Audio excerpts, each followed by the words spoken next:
Dad, Mom had such a great vision for the company. I don't know that I can keep it going. Amy, your mother worked with Burden to develop a plan. Don't worry.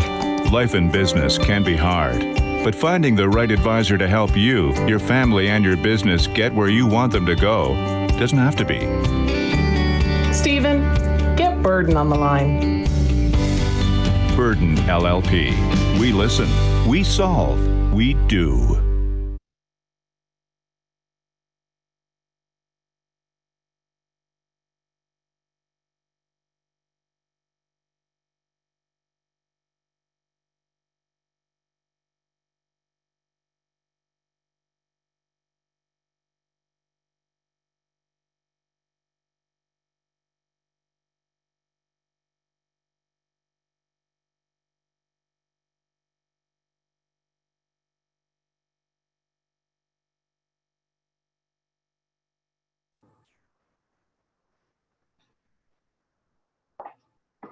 Hey guys, can you hear me?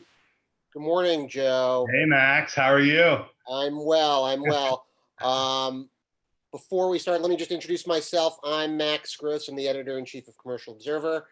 I looked a lot like our reporter Nick Rizzi on that slide there, but I assume that's just some sort of an internal mishap. But anyway, before we get started, I want to thank our sponsor today, Burden LLP, who gave us that great video you all just saw.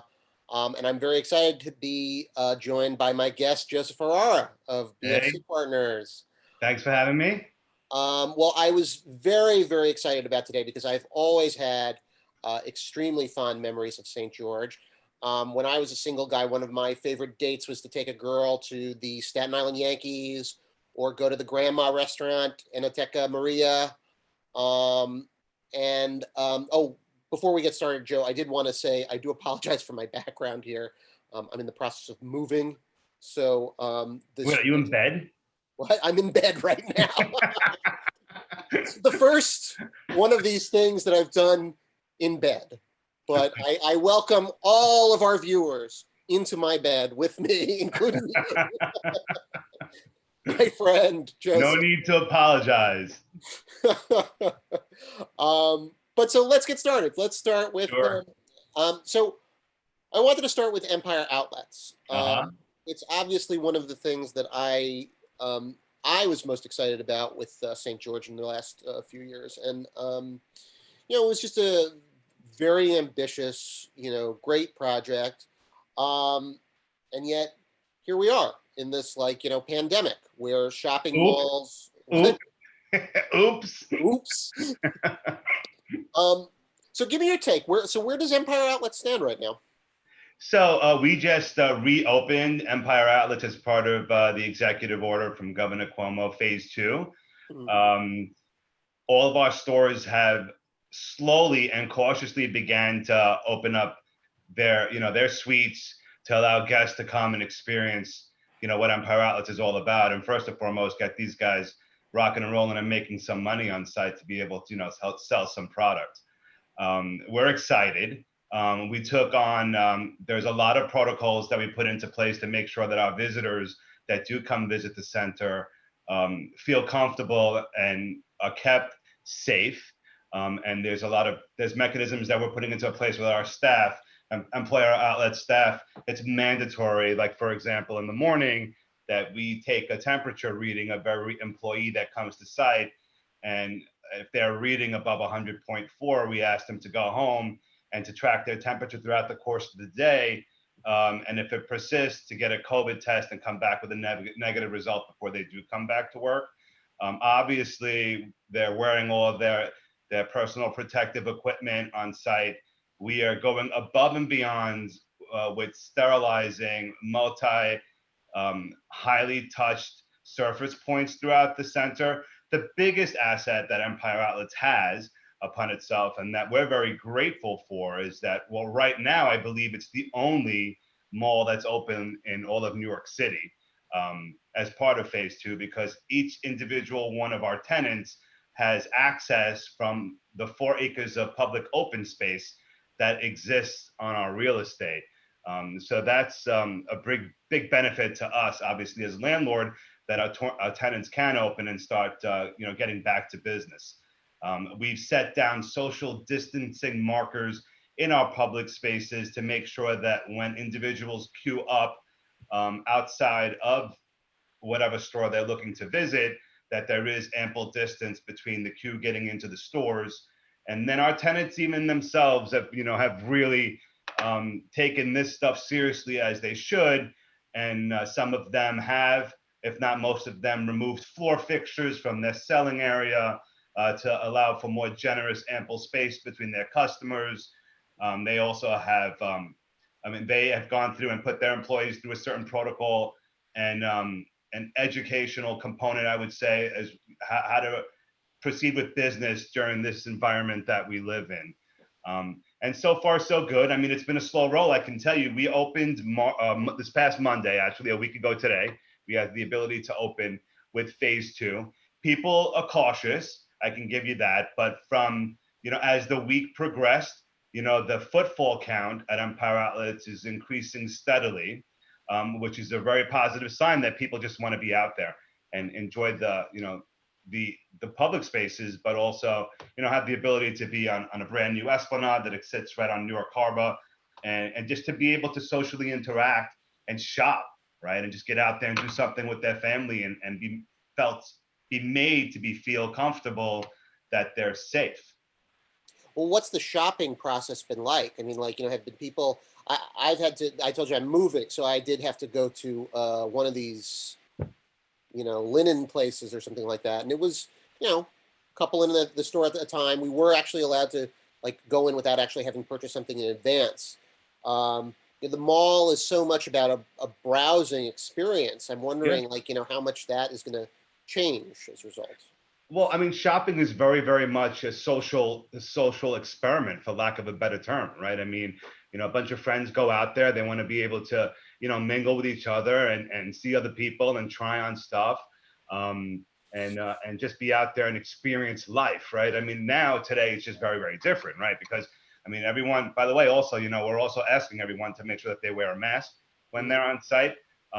We do. I mean, our center does have the open space, so it is a park-like setting. I mean, if you have the ability to socially distance yourself from the next, other group of people that, you don't know. I mean, I'm sure there's people walking around with no masks. I mean, I don't think I strongly believe that people should be wearing masks, period, right? When they're outside and they're going to come in contact with other people. Some people feel differently. We encourage people to wear their protective equipment. We have signage up throughout the center. So the experience is going to change, right? Because our individual tenants, where, for example, if we had a store that had occupancy that could have 200 or somewhat people in there right now, they're at less than half of occupancy. And in some cases, they're even doing less than that to begin to, build confidence to attract their shopper to come back. Right, that's really important, right? Because that instills a sense of confidence to somebody coming to site, that they're not worried about being shoulder to shoulder with someone, and God forbid, having to contract a sickness, right? Sure. Can I ask about the tenants? So who have been the vulnerable tenants in this whole?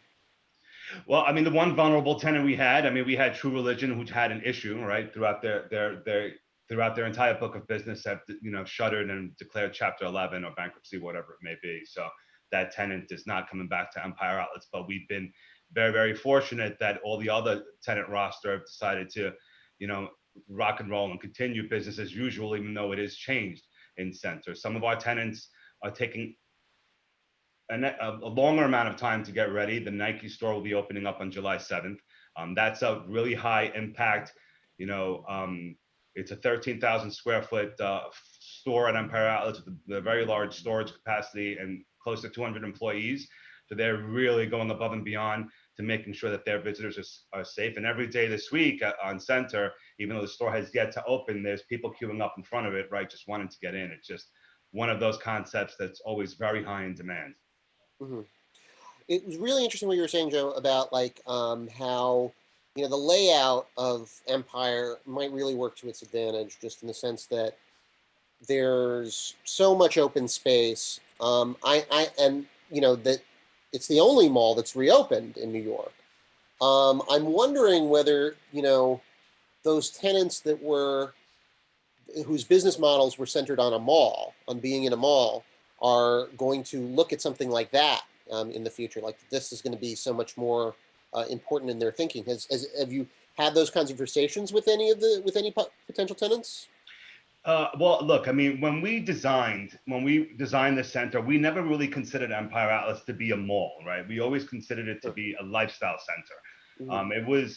It was designed as such so that it kind of replicated that typical outlet community or outlet development where all the entrances are from outside. It's kind of racetrack, but our center is vertical, right? So we have 5 floors of retail that start at the waterfront, like footsteps from the Staten Island ferry, and then meander its way up to street level on Richmond Terrace. And then a couple of floors above street level is where we have a food and beverage, a very substantial food and beverage level, which we'll talk about in a few minutes.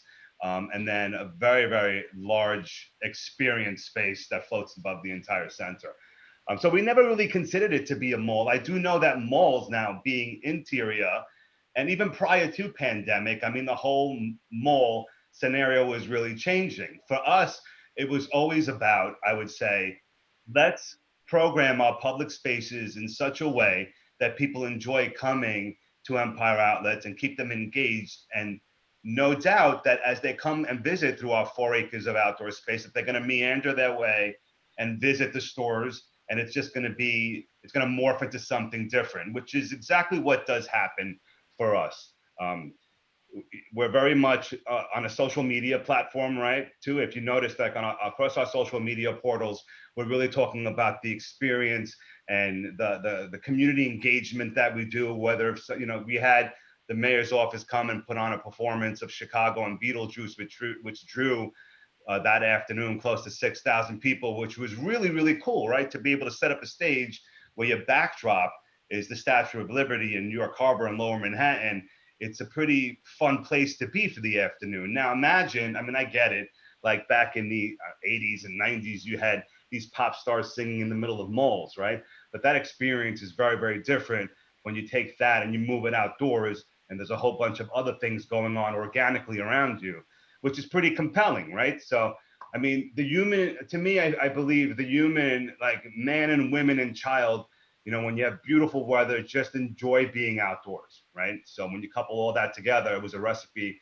for success. And we strongly believe that the project will end up being, one of the top 5% outlet centers in the country when, she's 100% built and fully rocking and rolling. Mm-hmm. Well, so what you mentioned the food and beverage. What's happening with the food and beverage part of this? Right. So, I mean, we have a 45,000 square foot elevated food and beverage level in Empire Outlets with an enormous amount of outdoor space, outdoor seating, which was always programmed from day one. The food and beverage industry, as of late, I don't need to tell everyone on this call, I'm sure they know, have been kind of like really hurting. We were supposed to open up our food and beverage level in May, right? But with the pause, Empire Outlets being considered that it wasn't essential. So it did have to shut down until construction was safely allowed to open in New York State, primarily in New York City. Have pushed now the opening of our restaurant deck. We're going to debut Wasabi, which is a Japanese hibachi and fast casual sushi concept. We're going to debut an outdoor beer garden called Clinton Hall with a 6,000 square foot outdoor space that's now been redesigned so that there's social distancing between the guests coming to visit their establishment. And we're opening up 13,000 square foot artisanal food hall, which is pretty cool. And those are all slated to open up by mid to end of August. So we'll have a great big, opening on that. Uh-huh. And well, what about the experience stuff that you were talking about? So the experience stuff, right? We're just getting through the ink on the lease. We haven't announced the tenant yet, but we're hoping that by summertime of next year, there'll be a 30,000 square foot, really, really cool experience tenant that will take the upper floor of Empire Outlets. And that's pretty exciting stuff. Uh-huh.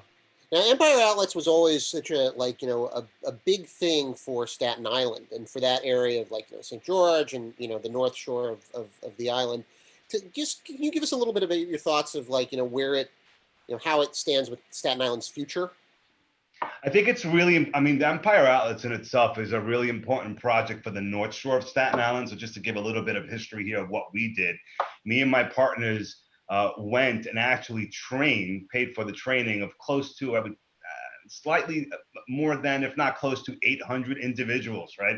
So from a community, we often put them through a retail training to get them ready to be able to, go in front of our potential tenants and interview and have the skill set necessary to be able to, just get to work, right? And employment. That was a really important community give back that we did, right? We wanted to make sure that our tenants, along with a partnership with EDC and their programs that they have into place to populate the people into a database that gives our tenants the ability to tap into the community that sits there on the North Shore, right? Because historically, throughout the decades, the North Shore of Staten Island has really been challenged when it comes to employment and as far as income levels are concerned. So we wanted to make sure that the benefit the project had to our neighborhood was really, really substantial.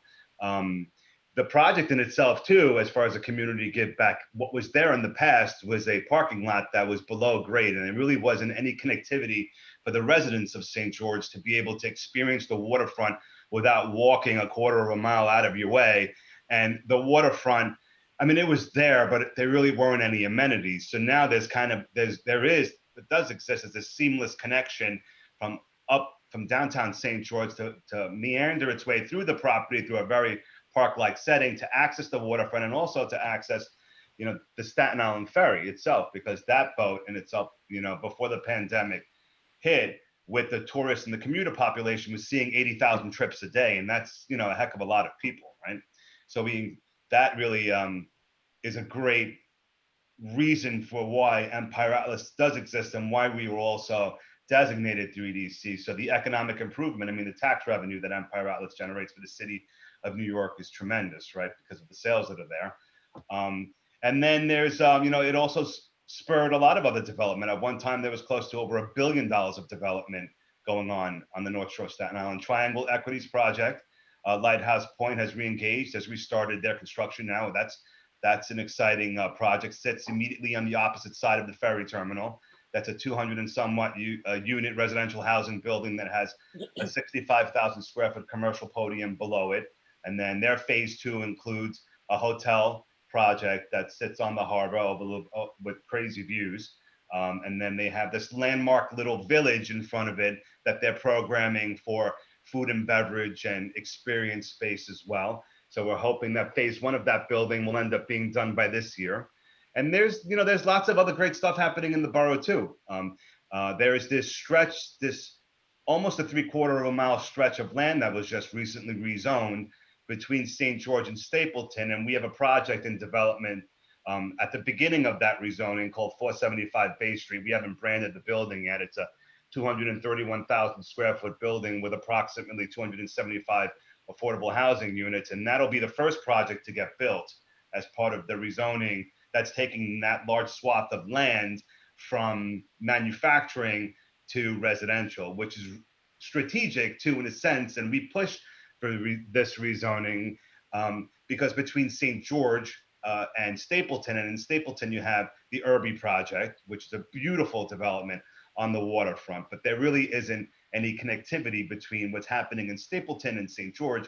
And to be able to build a streetscape that's pedestrian friendly and connect the two neighborhoods will just lure people to travel between the two and offer, more housing with amenities, which doesn't exist in Staten Island right now. Staten Island primarily consists of, it's very much a bedroom community type of living area. It's very suburban. The most dense area of Staten Island is located on the North Shore of Staten Island, where the project is located in. And it, along with higher density housing comes amenities and comes investment, comes the ability to people to tap into affordable housing, which is high in demand no matter where you are, right? Especially in New York City. That's really important, but and new retail that'll exist. Well, different types of retail anyway, right? Why is this taking so long to make that like connection between those two areas? Everything takes forever in Staten Everything Island. takes forever in Staten Island. Right. Yeah. I mean, like with us, we had two projects. We completed two projects. Between the two, it was, I would say, about 350 residential units. It was affordable housing. Um, the borough itself has shied away from affordable housing, and I would say it's the reason behind that is that they didn't understand it. They just don't get it. They were really, really, when we put those two projects, one which is a senior housing complex and one which is an affordable housing complex on Bay Street. They really wanted to concentrate on, they needed the parking and people driving and stuff. They're not so focused as to the rest of the city that really depend on public transportation, and you really don't need two cars for every residential unit, driving around and just causing more congestion. The mindset is different. It took, community board meeting after community board meeting convincing them that this is the direction that this area of the island needs to go in.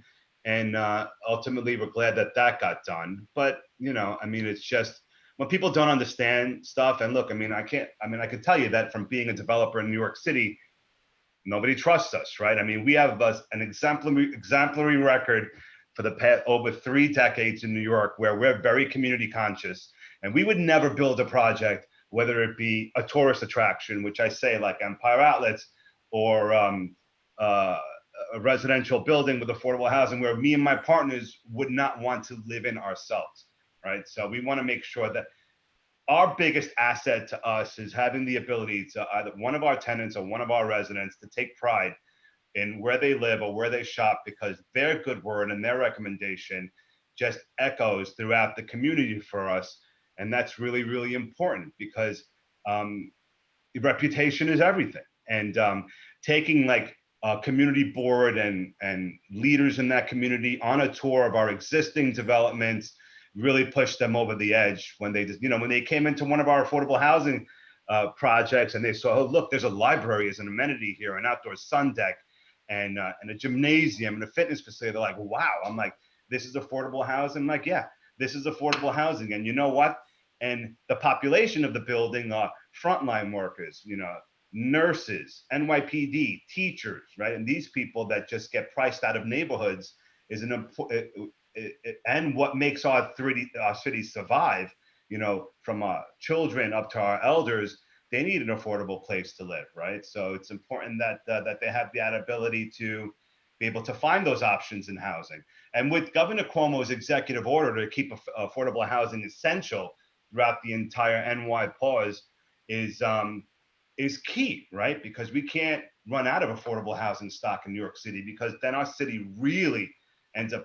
We have, I'm sure, financial issues right now with budgets and stuff, but not be able to tend with and house our most vulnerable population would just be a disaster. Mm-hmm. Well, look, it's a problem in every corner of the city. But would you say there's like a anti-development feeling amongst like the population and stuff? Yeah, I think. There was at the time about 8 years ago. There was very anti-development, and the local elected, they're very, very smart, and we had to. There was no affordable housing in the borough, right? Or hardly any new affordable housing, let me say, until we came in, and we had to. I'm going to give you an example of like local confrontation that we had, and this is pretty funny actually. So we were designated, or we purchased through the city of New York a municipal parking lot on Bay Street. I don't know if you remember it, if you have been there. It used to be across the street from the Paramount Theater. And Bay Street, historically in the 80s and early 90s, used to be a place where you would, lots of bars, right, like happening. It was a very different scene back then. So when we were trying to bring our project through development, they were really, really worried about us taking away their municipal parking lot, which, by the way, had the ability to park probably 400 vehicles on it and was never being used. And there was probably 2 or 3 vehicles parked on it any given day. And was really, really needed a lot of repair. It was really, really bad. We had people literally at the community board meetings stand up and say, well, where are my kids going to park when they go down to drive? And we were like, your kids shouldn't be driving if they're going to drink in the bars. You know, there were people that were really worried about valet Max. I mean, if you can imagine, and I love the borough, I really truly do, because I live out there, right? For the past long time, so I don't show my age, right? But they were afraid of valet parking. Like, you know, like you would give your car over to somebody. Well, what if they damage my car? And I'm like, no one's going to damage your car. It was, you know, it was just a learning curve, right? I mean, they just needed to be informed. And then when we took those same people through the finished projects, development sites, they were really, really impressed. I mean, it was great feeling. Is this the 475 Bay Street that you guys are doing now that this became, or no? No, 475 Bay Street, we're in development. We're going through the architectural engineering package. We're hoping to close it by year end. That'll be our next project in the borough. Gotcha. Well, before we get to some of the affordable housing stuff and what that is doing to Staten Island, but you guys are also doing affordable housing elsewhere, I did want to ask you, so you mentioned, so just before we leave Empire, you mentioned that Staten Island had nothing like this. It seems like an ideal thing if you live in Staten Island, like, you want to, like, to go to a store, like in a clothing store, this is the place to go. Like, make it all centralized. This is a perfect thing for the residents. Do you think, I mean, like, was the thinking that this was going to be appealing to Staten Islanders, or was this going to be something that would, like, bring tourists to Staten Island?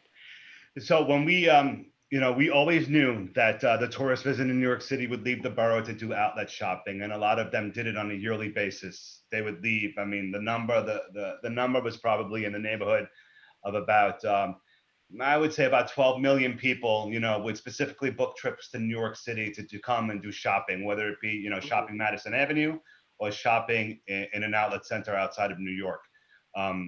Our visitor at Empire Outlets, I would say that our skew would be 65% tourist and 35% local. And by local, I do mean people from Manhattan, the other boroughs, not just New York, not just Staten Island, but we had, the bulk of our visitorship is tourist based. I mean, every nationality across the planet, prior to obviously New York City shutting down, would visit site.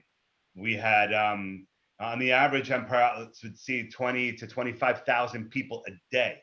So 65% of that number will come over on the Staten Island ferry at least, and would be tourist driven, right? The ferry in itself, I believe, is the number 3 or 4 visited tourist attraction in New York City. It's free. It goes right by the Statue of Liberty, and when it does that, all the tourists flock, whether it be from local tourists from outside of New York City or international tourists, they flock to one side of the boat, and they all get that selfie moment. So it's a great day, right? I mean, you can come over, right? You could see the Staten Island, you can ride the Staten Island ferry, which is a tourist attraction. People check that off their list.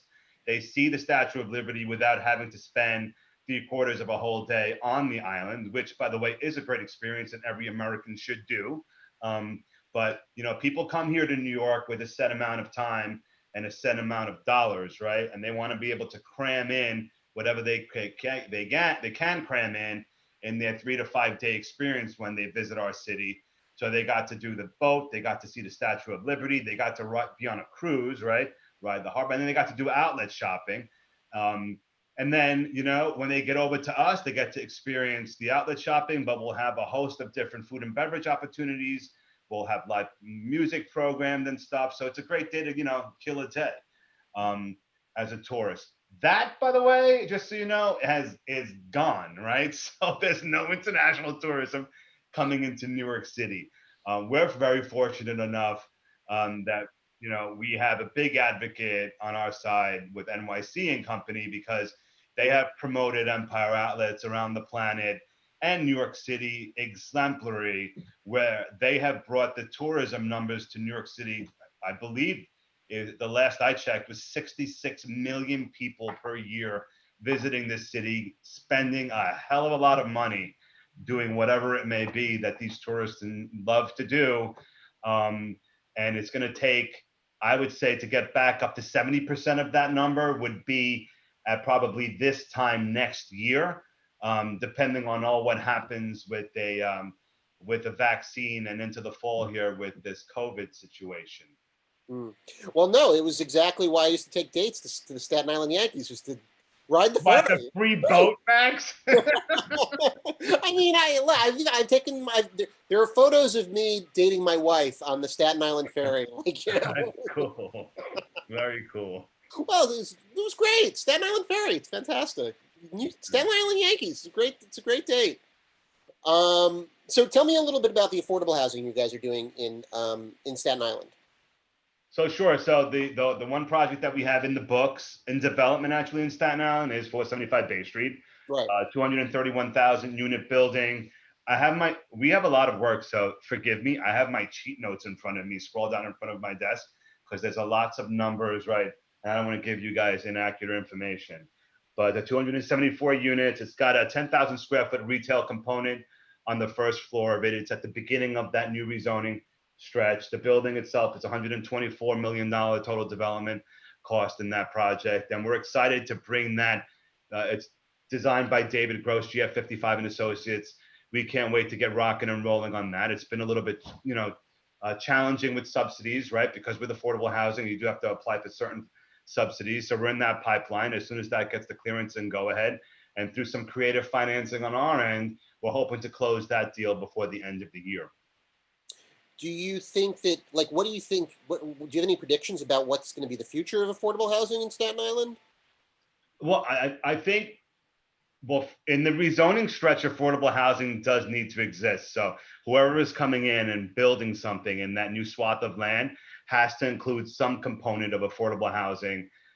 That was mandated by the city, right? So it has to be included in whatever development process or project you're putting through there, right? So that you're not pushing the existing community out of its own neighborhood, because that's not such a cool thing to do, no matter, to anyone, right? So they're very cautious about gentrifying a neighborhood, and then where do the people that live there end up going, right? Nobody likes that, right?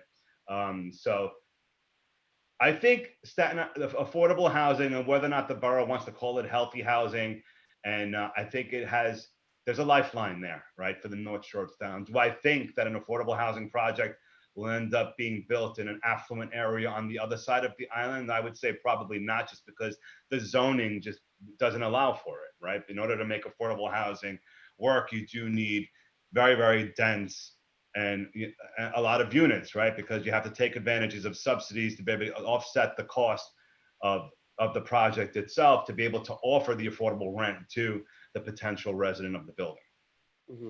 What do you think that there's going to be money for this? Like, whether it's, obviously the state budget is going to be really, really strained. The answer to the question is that nobody knows, to be honest. Nobody knows. I do think that other developers need to get creative with the way they're underwriting their projects, so that ultimately these projects get built. Well, you do construction, so have costs come down at all, or Have costs come down? No. If anything, not even a little. I gotta tell you though, and if anything, like construction costs have actually increased, and they've increased also mostly because of, and we're okay with the increase, because we want to make sure that anyone that's coming to any one of our sites, are taking the necessary actions to be able to protect their employees, their workers as well, right? Because they have to now make sure that their employees have the protective equipment. If you had in the past, 10 guys up against each other working on a specific work area, now you have to spread those guys out, make sure, and everything takes a little bit longer to get done, but it gets done safely, right? So as far as like the cost coming down, no, I don't see that we haven't experienced. If anything, we've seen an uptick in construction costs. We're also very hands-on, Max, as an organization. So me and my partners really get down into the nitty-gritty when it comes to our entire book of business. And we've got several projects that are in construction right now. So we've got, we have the Armory, right? We've got facets of Essex Crossing that are in construction. We have a project in Queens and Jamaica, an affordable housing project in Queens. We have a project in downtown Brooklyn also as well, that's on Fulton Street. that have all stayed open throughout New York Pause, and it's a lot of units. I mean, it's close to, if not over 1,000 units that have been ongoing throughout this entire process.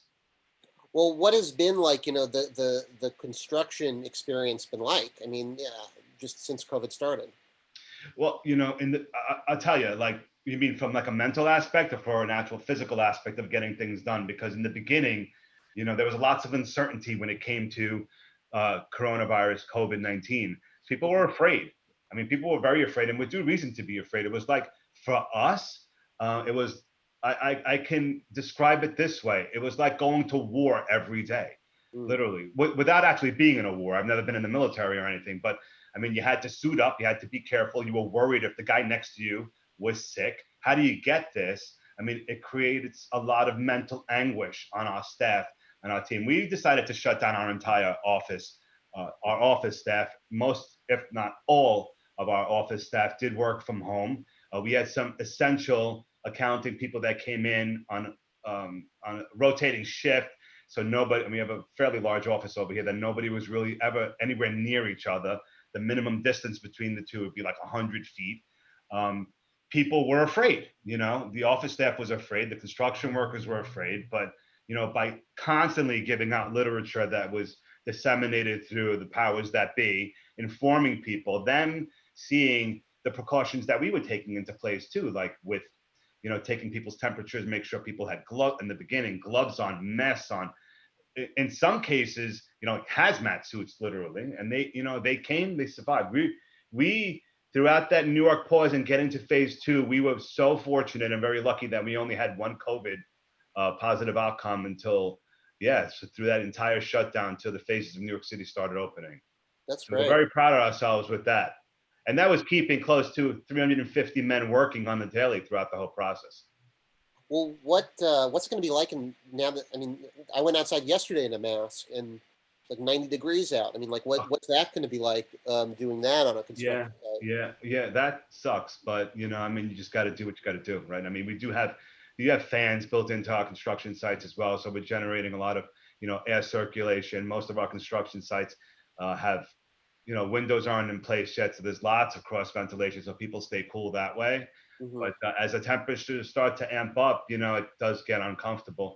These guys are warriors, man. I mean, these guys are out there just like going, I mean, they're warriors for their families. They're keeping a roof over their head. They're feeding their children. They're going out there. They're building affordable housing.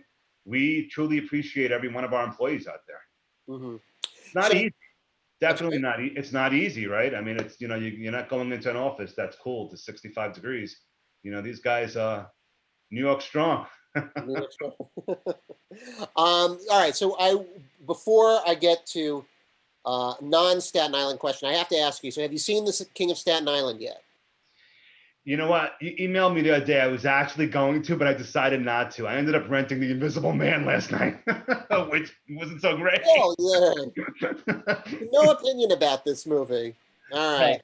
Well, you know what? I can tell you this, so as far as like an opinion about this movie, like Pete Davidson did go to school with my son, went to high school with him, and I truly appreciate Pete Davidson's humor, right? I mean, he's been through a lot. I can't comment on, how true to life the movie actually is. I do know that Pete does catch a lot of like community blowback from the comments he does make about the borough, but I strongly believe that deep down inside, he's really proud of where he comes from. Oh, I thought it was a very Staten Island positive movie. Like I thought it was really like in love with but there's blowback amongst Staten Islanders. Yeah, I'm not from the movie in itself. I mean, like when he was doing those skits on Saturday Night Live, people would get really pissed off at the stuff that he would say. And I get it. I mean, he's young. I mean, some people have different ways of expressing themselves. I mean, he's very talented. He's very funny. And I wish him nothing but success. I mean, he's definitely gone places from coming out of Catholic high school, right? All right. So we've talked about Essex. So we talked about Empire. Let's talk about Essex. So, like, how is that faring in comparison to Empire? Oh, well, I mean, Essex Crossing, I mean, that's, a whole different animal upon itself. That's over almost 1,100 residential units. 518 of those units are market rate.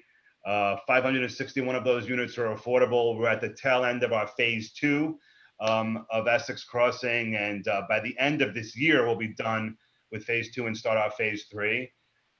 It's been very well received, I have to say, Essex Crossing into the marketplace by the community in itself, because there's a lot of community perks associated with Essex, whether it be the market line, you know, the affordable housing, the outdoor space that we have there, the design, how it interstitially connects into its existing fabric of the neighborhood. It's really been quite an impactful project for us and our partners. The Delancey development team there is ourselves, Taconic, and L&M, and between the three of us, I mean, we're really proud of what we accomplished there. We have our market line is not open. We're looking to open up the market line, and when the market line is completed there throughout the entire 3 phases, it'll be the largest market line. It'll be the largest market probably in the United States, all underground. Have you been there? Did you go there before it closed? Have you seen it? I went there before it closed. It was incredible, but I also, it was all food. So like, you know, I'm sure that it closed down completely, right? Yeah, shut down completely. So, you know, we're looking at possibly, depending on when the executive order comes down from Albany, opening up indoor dining is when we'll open up the market line to customers again. But that project, I mean, is really, I mean, we have the largest Trader Joe's in all of the Northeast, right? They've never closed. They stayed open throughout the entire New York pause. We have the Target store stayed open. The Regal Cinemas has been shut down, obviously, as all cinemas have. Well, I don't know about the rest of the United States, but here in New York, right, they're shut down. We don't know when they're opening up again. But we have a medical center run by NYU Langone in one of our buildings there. They're about 50,000 square feet medical center. They've been up and running.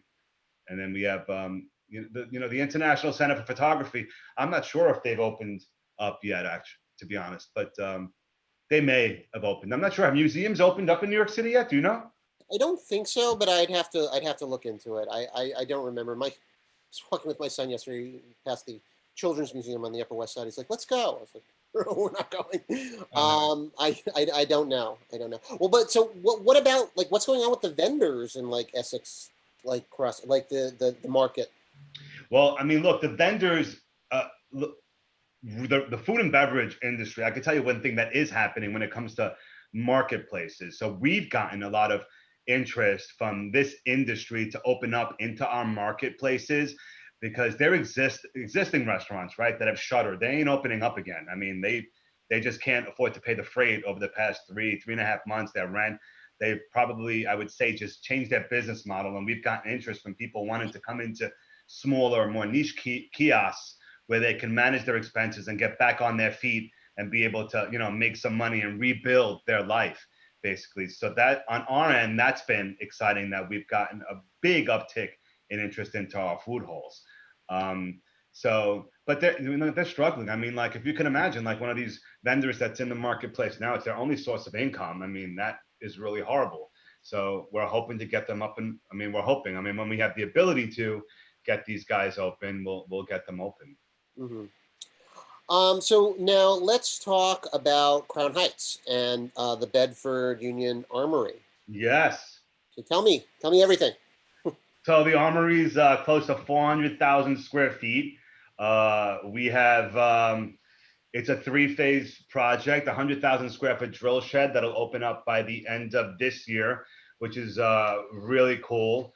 3 basketball courts in the drill shed. We have a massive 6-lane swimming pool, a soccer field, all indoors. And then the space within the drill shed has been donated to at a very much substantial discounted rent, if not free, to a whole bunch of nonprofits that will serve the Crown Heights community, whether it be Ifatayo, an African culture dance repertoire company. We have New Heights Youth, which deals with basketball training for the youth over there. We have a Digital Girl that offers programs and oops, wait, did I lose you? No, I'm here.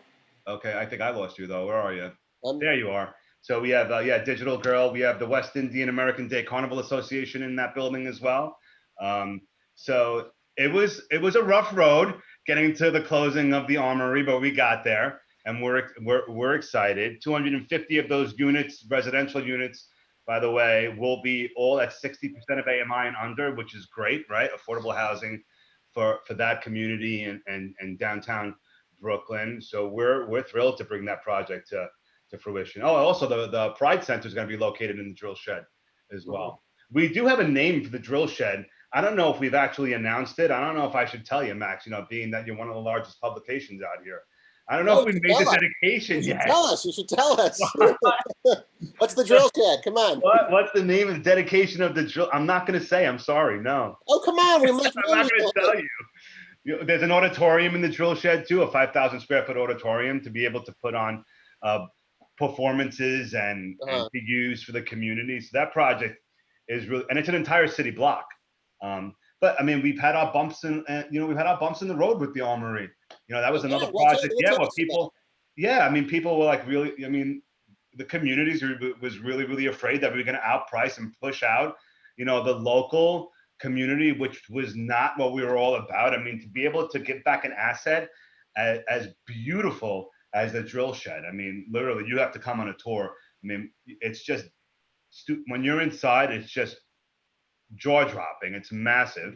And to be able to give inner city youth the ability to experience a facility like this is awesome. Just the community perk of that, without, just take out the affordable housing, aspect of it, where more than half of the units are at that income level. Just the benefits of the drill shed is mind-blowing. Do you think that there's going to be a little bit more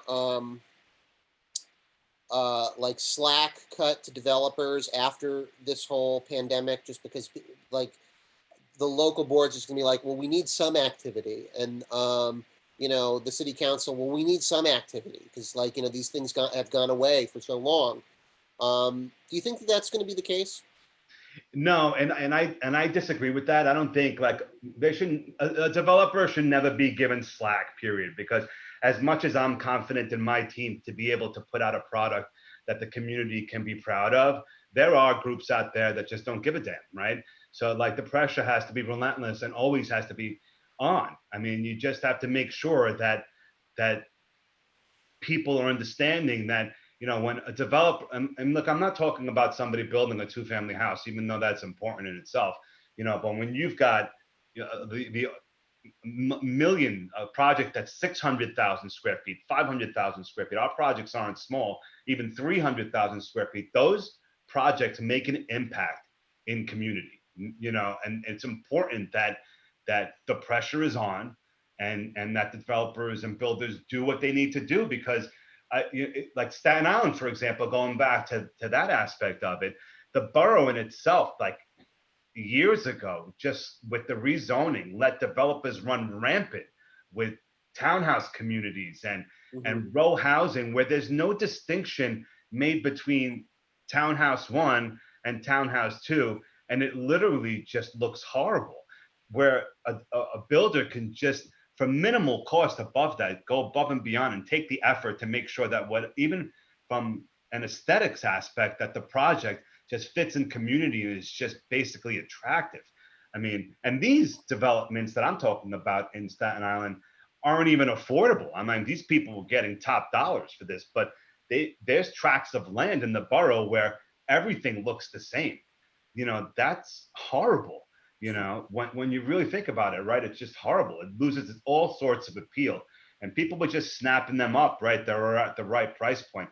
Our projects, first and foremost, and I'm the partner who deals with the ultimate design of what our buildings end up looking like. Our architects will design something, it's a go, and then it'll come before me. I want to change this, I want to change that. I want to make sure that it looks fantastic, that people are just proud to be there, right? It's very strange coming home, like me as an individual, and if you feel like doom and gloom and there's nothing aspirational about your residence or the building that you live in, that's not cool, right? So, and believe me, those positive recommendations among our population or our circle of what we're about, it helps. It helps when you're bidding on work for the city, whether it be a NYCHA project, an HPD project, when you're bidding on, and you have a positive history, that it just speaks for itself. It's important. Mm, well said. I agree. Thank you. All I right. thought we were going to have an issue actually filling up an hour. We're like 50 minutes in now.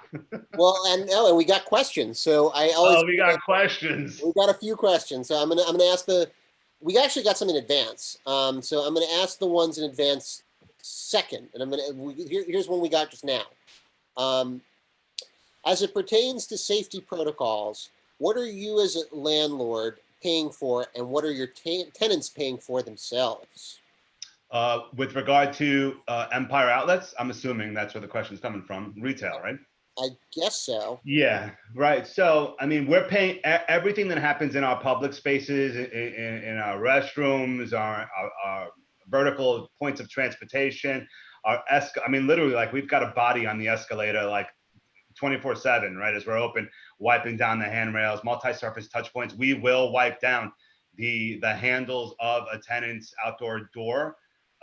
We're paying for all of that. We're paying for the safety of our team and staff. And look, I mean, if one of our tenants need help, we're there, right? We're not one of those absentee landlords, whether it be from a retail side or residential side. Our lobbies in all of our buildings too, our housing buildings does have the sanitizing stations. We have signage set up. We limit the number of people that go into elevators. We're paying for all that protective stuff across our entire portfolio of housing stock that we own in New York City. Gotcha. Here's one. How do you see repurposing former department stores across the retail landscape? I know I could see, like, look, I know that some other development companies are turning them into housing. I mean, that's a possibility, to mixing housing. Now the malls are incorporating food tenants, right? Some of these establishments are bringing in concepts from overseas. Large scale food supermarkets are coming in. Big box retail has always been challenging, as with, for example, the movie theater, like what to do with a movie theater space that's so cavernous. And then if the movie theater goes out of business, it's not such an easy thing to repurpose that space. It's doable, don't get me wrong. I do think housing is mixing in. I do think the experience aspect of retail and big box stores, where someone may be bringing a museum tenant or some other entertainment concept, is big, right? Because people need to go to the mall and experience something other than just shopping. But you have to be creative. I mean, there's landlords out there that are being very, very creative with, turning empty department stores into other purpose gymnasiums, right?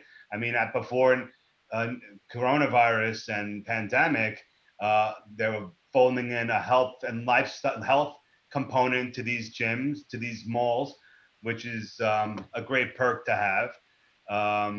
So there's just, being creative. And then sometimes it just doesn't work, right? You may just have to tear down the building, right? And do something else.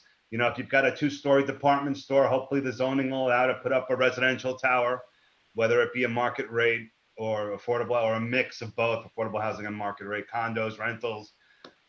There's always a need for housing. There'll always be a need for housing in an area such as New York City. Well, I don't know if you saw this, that Facebook was looking at Neiman Marcus, the Neiman Marcus space. Yeah, that's cool though. Yeah, that's cool. Yeah, I mean, Neiman is a great store. How they faring over there at Hudson Yards? I'm afraid to ask. I haven't had an official conversation with anybody. Beautiful project, though. I mean, really, really above and beyond beautiful. But Facebook taking that space is awesome, right? That has to be at least 100,000 square foot building, no? Maybe bigger, right?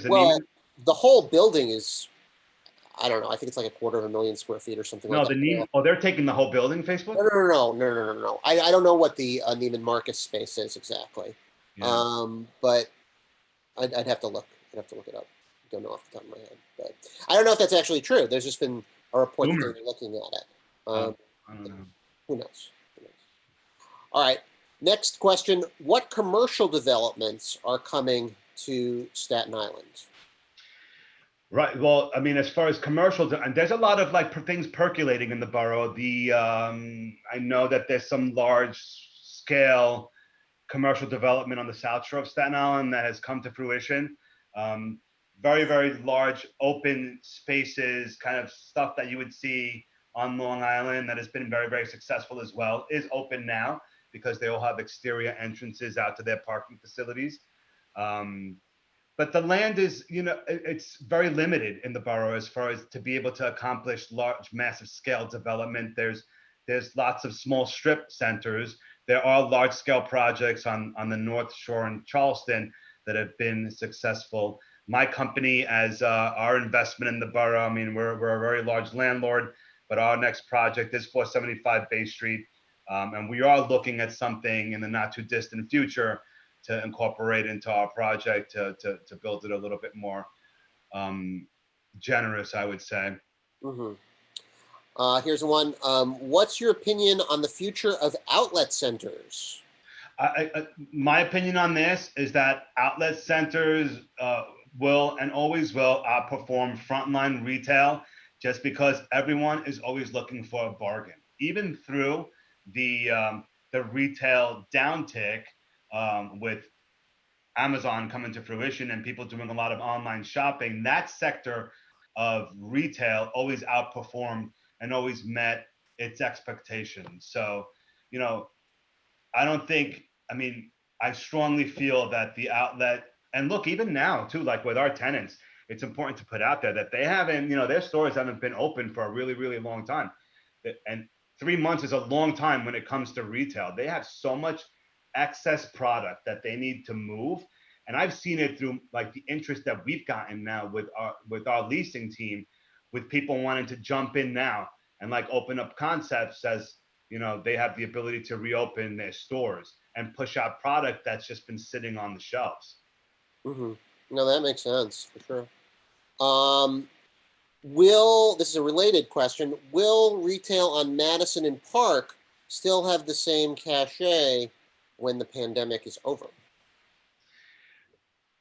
I believe yes. I mean, look, people are always intrigued and they always want to aspire to capture that luxury product and come home, take away a piece of New York with them. The tourists come here, they will come to New York and they will visit an outlet center to capture a lot of bulk product, but they will walk into a Chanel store up there on Madison Avenue and pick up that Chanel bag. Look, there'll be concepts and retailers that will thrive and survive throughout this process. Those that were smart up until now and are very lean and mean in operating their business. And then there'll just be those that just won't, that their bottom line, they're operating on a very, like this type stuff that just won't be able to open up their doors and they'll shutter. But the lure of Madison Avenue, when we visit California, my friends go to California. Hey, I want to go to Rodeo Drive. They go in there, and whether it be a keychain that that they're dumb enough to spend $300 for, right? But they buy it. You know what I mean? But at least they can say to their friends, "Hey, I bought this at so and so on Rodeo Drive," right? So, they want to show that off. They want to take a piece of whatever they're traveling to home with them. I don't know of any Park Avenue or Madison Avenue keychains. I know some Times Square keychains, but I've never seen a Park Avenue keychain before. Well, but, I've seen them. Well, look, we're just about out of time, so I did want to thank you so much for coming here today, for tuning in today with me, Joe. It's always a pleasure to talk to you. I wanted to thank our sponsor, Burden LLP, and I just wanted to thank everybody who tuned in today. I love talking about Staten Island. I love talking about retail. I love talking about Essex Crossing, and I love Joe Ferrara. So. Oh, I love you too, Max. I'll see you soon. Bye. Take care.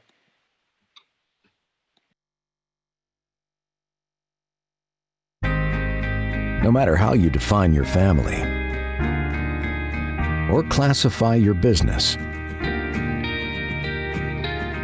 with over 100 years of experience, Burden works to help preserve and enhance what matters most to you, your family, and your business.